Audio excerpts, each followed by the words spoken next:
Number 1 চিংড়ি মাছ দেখেন কি সুন্দর। এটা কি চিংড়ি ভাই, এটার নাম কি? গলদা চিংড়ি। এটা কয় টাকা কেজি বিক্রি করেন? 1500 টাকা 8 টাকা কেজি। 1500 ভাইয়া, 1500 টাকা কেজি, 8 টাকা কেজি হয়। দেখছেন এই যে বক্তা এরাই কিনে, এই বাজারে আসলে এই চিংড়িটা পাবেন।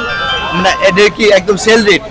সেল রেট হলো একদম 1300 টাকা। 1300 টাকা দর্শক, এটা সেল রেট 1300 টাকা। বড় এই যে একদম এই যে পাওলা বড় বড় চিংড়ি মাছ এখানে পাওয়া যায়, নিতে পারবেন। এই বাজারে দেখেন ওরা সস্তায় মাছ বেচে এখানে। এই ইলিশটার কেজি কত ভাই? 700 টাকা কেজি। এক কেজিতে কয়টা উঠে? 700 টাকা কেজি।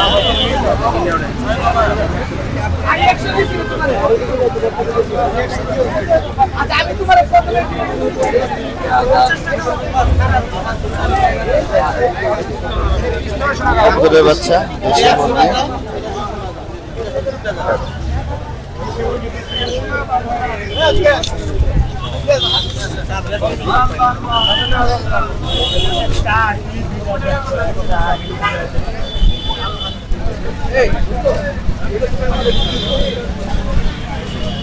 বাজার বসায় দিচ্ছি, সব পাবেন।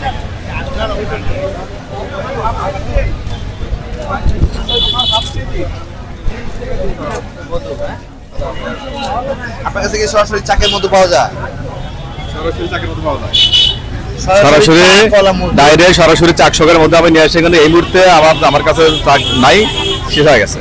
যদি কোনো দর্শক চা কলা মধু চায় তাহলে দিতে পারবেন? আলহামদুলিল্লাহ, আল্লাহ তৌফিক দান করে আমি দিতে পারবো। আমার কাছে অনেক বক্তা খোঁজ করে চা কলা মধু নাকি ফ্রেশ থাকে, এখানে কেউ 2 নম্বরই করতে পারে না। এখানে চা কলা মধু দুটো থাকে, একটা হলো পোকামাকড় সাইড, একটা হলো সাদা চাক সহকারে। যেটা মধু হলে ছেড়ে দেবো ইনশাআল্লাহ। কয় টাকা কেজি রাখবেন? চাকশকের কমপক্ষে আমরা 1600 টাকা কেজি। হ্যাঁ, কত? 1600 টাকা। 1600 টাকা কেজি। আপনার নাম্বারটা দিয়ে দেন তো, বলেন নাম্বারটা বলেন। 01787030120। দর্শক, আসলে আমি আপনাদের যে জিনিসটা বলাইলাম, মধুর যে চাক পৃথিবীর সবচেয়ে বড় ইঞ্জিনিয়ার। এখানে কেউ ইচ্ছে করলে চাকের ভিতরে কোনো সুগার ঢোকাতে পারবে না, কারণ মধু যে তৈরি করে এই মেকারম্যান হচ্ছে এই মৌমাছি। আপনার সুগারটা কোথা থেকে সংগ্রহ করতেছে? মধু যদি বাজারের পাশে চাক হয় তাহলে সুগার থাকবে, মধু যদি আপনি বন জঙ্গলের হয় তাহলে আপনার সুগার কম থাকবে।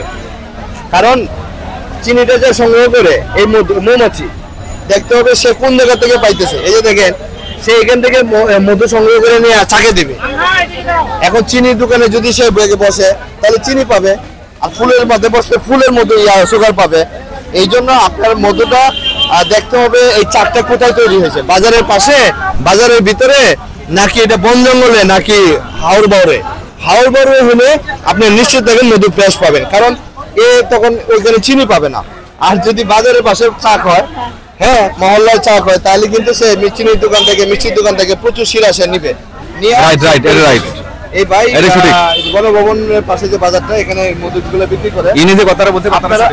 হ্যাঁ, এই কথাটা সঠিক। এই ভাই, আপনার মধু বেচার কত বছর অভিজ্ঞতা? যে আল্লাহর রহমতে 17 বছর রানিং। 17 বছর রানিং। আপনি এরপরে কোথায় বসেন? এরপরে শ্যামলী শাহী মসজিদ। আর সকালে গণভবন যে বাজারটা আছে বিয়স, এখানে আসলে আপনি মধু পাবেন। কিন্তু এখানে একটা কথা আছে, মধু সবার জন্য না, মধু অ্যান্টিবায়োটিক, ওষুধ হিসেবে কাজ করে। এখন আপনি স্থূলতা চলে আসছে, আপনি মোটা মানুষ, যদি মধু খান তাহলে শরীর আরো ভারী হয়ে যাবে, কারণ গ্লুকোজের ফ্যাট সেলকে জমতে সাহায্য করে। আপনি অসুস্থ, সাময়িক একটু মধু খেতে পারেন। কোনো তিতা জাতীয় জিনিস চিনিতে খাবেন না, এখানে একটু মধু নিতে পারেন। মধু আপনি এইভাবে ব্যবহার করতে পারেন। এই জন্য আমি আপনাদের কাছে বিস্তারিত আলোচনা করলাম যে মধু সবাই যদি খায় তাহলে স্থূলতা হলে মধু খেলে ডায়াবেটিস বেড়ে যাবে। এটা হচ্ছে বিষয়। মধুর কোনো দোষ নেই, দোষ তার শরীরের। একটা প্রোডাক্ট 10 জন কালে 10 রকম প্রতিক্রিয়া হয়। কেন হয়? কারণ 10 জনের 10 রকম পাকস্থলী। মানে মধুর থেকে আপনি একটা আনারসটি আছে, এক একজনের অ্যালার্জি হয়, একজনের চুলকানি হয়, কেউ কিছুই হয় না, কেউ কৃমি মরে যায়, কেউ রুচি বাড়ে, কেউ অ্যান্টিবায়োটিকের মতো কাজ করে, তাই না? এই জন্য মধু যারা খাবেন মিনিমাম আপনি হোয়াইট কমতে হবে। হোয়াইট সহ যদি মধু খান তাহলে হোয়াইট আরো বেড়ে যাবে। মধু একটা ঔষধ, শেফা, কিন্তু আপনাকে খাইতে হবে। আপনি একটু হলুদের রস খাবেন, মধু খাইতে পারেন না, হলুদের রস খাইতে পারেন না, তিতা লাগে, এই জায়গাটা আপনি একটু মধু দিতে পারেন। চিনির বিকল্প, সাদা চিনির বিকল্প, একটু শরবত খাবেন, একটু চিনির জায়গায় আপনি মধু দিলেন, যেখানে চিনি দিতেন, যেহেতু সাদা চিনি, হোয়াইট সুগার মানে হোয়াইট বিষ। তো উনি সাশ্রয়ের মধুর দাম রাখে। আপনারা যারা মধু খাবেন এই আমার এই লেকচারটা দেখবেন, এরপরে এভাবে চলবেন, খাইবেন, তাহলে উপকারিতা পাবেন। মধু যত পুরাতন হবে সেটা সেফা ঔষধ তত উপকার, ঠিক আছে। আর মধু যত পুরাতন হবে এর মতো হবে, মোমের মতো জমে যাবে, কোনো টেনশন নেই। ভালো থাকবেন দর্শক।